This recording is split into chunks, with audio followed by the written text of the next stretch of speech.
we bring you another true murder mystery dramatized for your entertainment by the police reporter.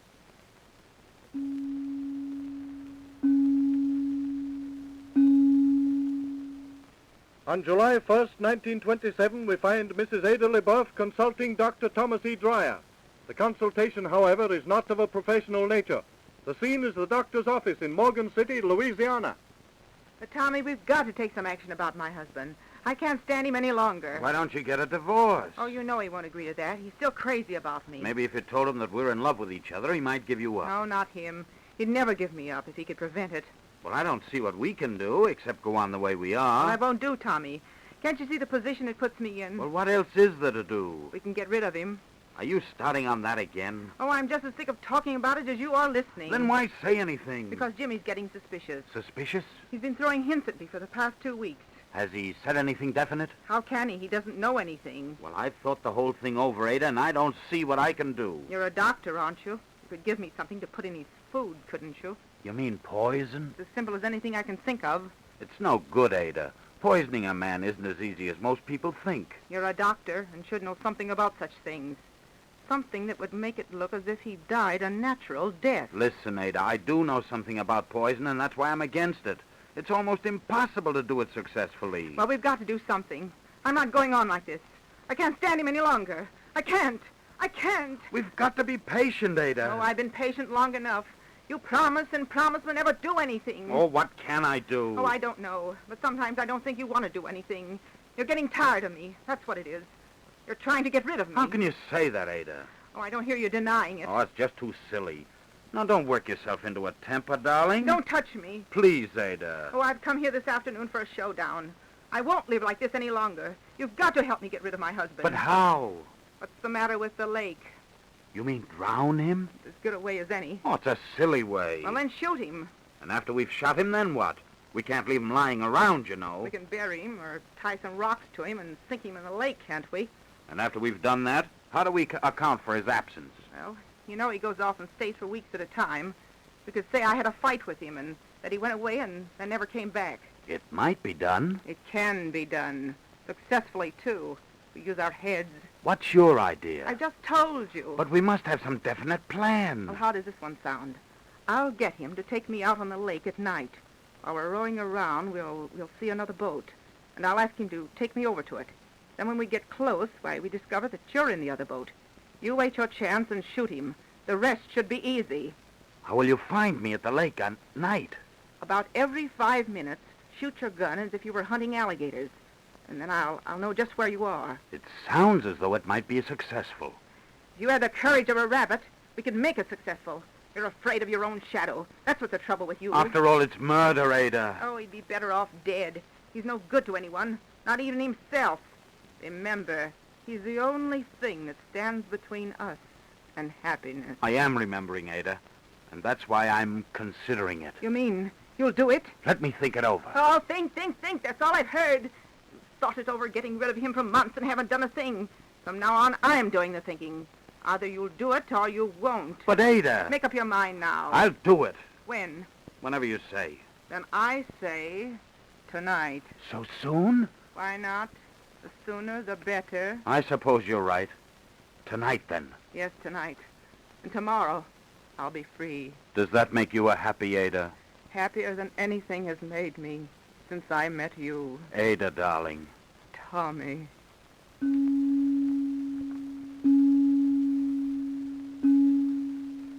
Now we move to the Liboff home, where we find Ada and her husband in conversation. The time, a few hours later. So you're going to New Orleans again. Yep, in the morning train. That means you're off on another drunk. Sure does. I've been feeling this one coming on for weeks. Why do you have to do that, Jimmy? I don't know. Born in me, I guess. My old man was the same way. But you could fight the desire, resist it. Why should I? I like to go on these benders. Oh, you're hopeless. I reckon I am, Ada. Sometime you'll go off on one of your sprees and never come back. Don't you worry about me. I can always find my way home. Oh, it's a disgusting habit just the same. You're right, Ada. Say, it's a grand night, ain't it? Yes, and I'm going crazy sitting around this house. What do you want to do? I want to go out. Where? Oh, let's go rowing. You mean out in the lake? Why not? No, why not about it? But it's the first time you wanted to go rowing at night for years. What's the idea? Maybe I'm trying to keep you from going to New Orleans tomorrow. You're a funny duck, Ada. What are you going to do while I'm gone, huh? Usual thing, sit around and wait until you get back. You expect me to believe that, do you? You can believe what you want. I don't care. I've been hearing plenty about what you're doing while I'm gone. It's not serious enough to keep you at home.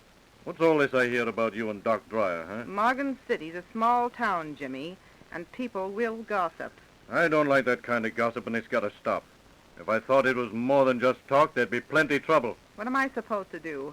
Go from house to house and tell people to stop talking about me? You keep away from Doc Dreyer. Stay away from him, do you hear? Come on, Jimmy. Don't be like that. You can't talk me out of it. Well, you feel like fighting, don't you, Jimmy? Well, I don't. Let's get out of here. Yeah, let's go rowing. Maybe I can forget about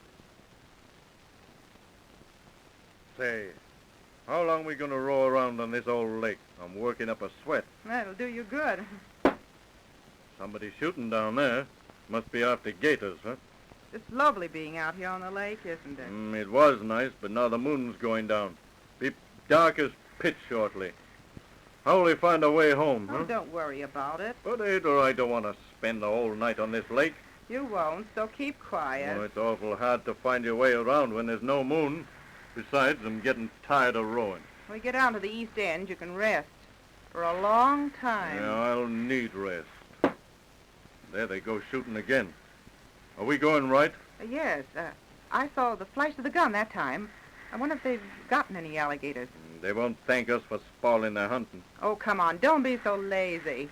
Hello there! Hello. What are you doing? Hunting alligators. Having any luck? Not so far. Sounds like Doc Dreyer. It does, doesn't it? What's he doing out hunting gators? Well, how should I know? Did you know he was out there? Oh, of course not. Row, Jimmy, row.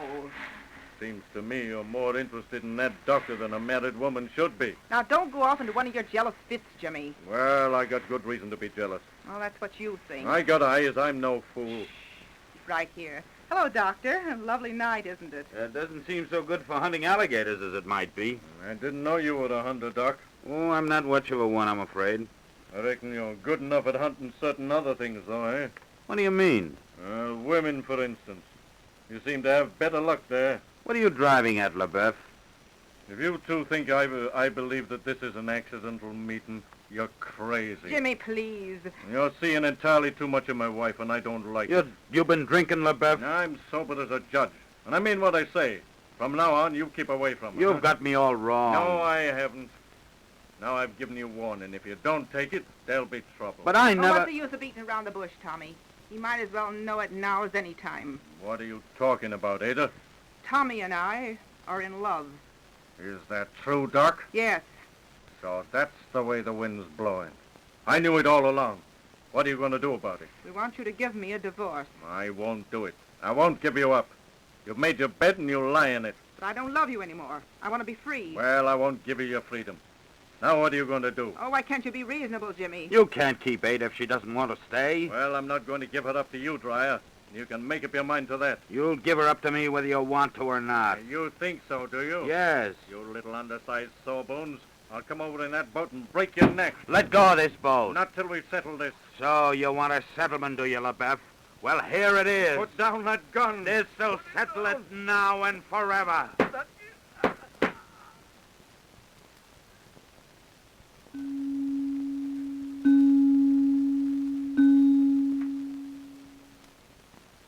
A few weeks later, two men were out hunting alligators on the same lake. They turned their flashlights into the water and saw a body caught in the top of a submerged tree. And so James Liboff's remains were recovered. It took only the sketchiest of detective work to connect Dr. Dreyer with the crime. So you see, Doc, there's no doubt but what Jimmy Liboff was murdered. Well, why send for me? That's just what I was coming to. You're pretty sweet on his wife. Just a moment, Sheriff. Now, don't get on your high horse.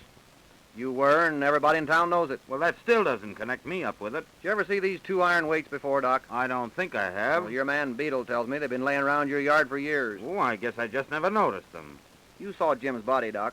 Is there anything about it strike you as, well, odd? No, I don't think so. Well, there were some things that struck the coroner that way. What, for instance? The two holes that had been cut in the body. One across the breastbone and the other across the stomach. What's odd about them? Whoever cut those holes knew a lot about surgery in the human body. The cutting itself was done in a professional manner. The locations show that they were put there to let the natural gases out so the body would never float. I don't see what you're getting at, Sheriff. A doctor made those incisions. Well, Right back at you, Doc. Well, what about it? did you bring me here to confess to the murder of Jimmy Liboff? It would save us a lot of trouble if you did. Well, I'm not going to confess, and that's that. Well, whether you confess or not, I'm going to charge you with it. And I'm going to bring you to trial, and that's that. You'll never convict me. You're making it awful tough for yourself, Doc. I'm not confessing to a murder I didn't do. No, you're acting like a half-wit, Doc. You're running around with Mrs. Liboff has been the talk of the town for months. Jimmy's body is found in the lake, weighted down with iron taken from your yard, and he's cut in a way that only a doctor could cut him. That's all I need to hang you. And I'll bet $100 against a square nickel that you'll be dangling from the gallows in less than a year.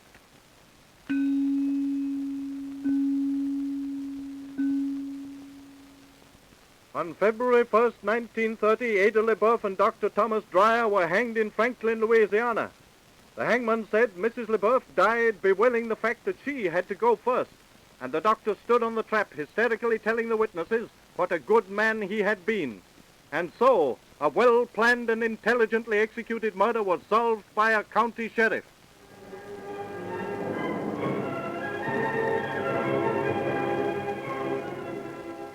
You have just heard another story brought to you by the police reporter. Listen for him again over this same station. This is a radio release production.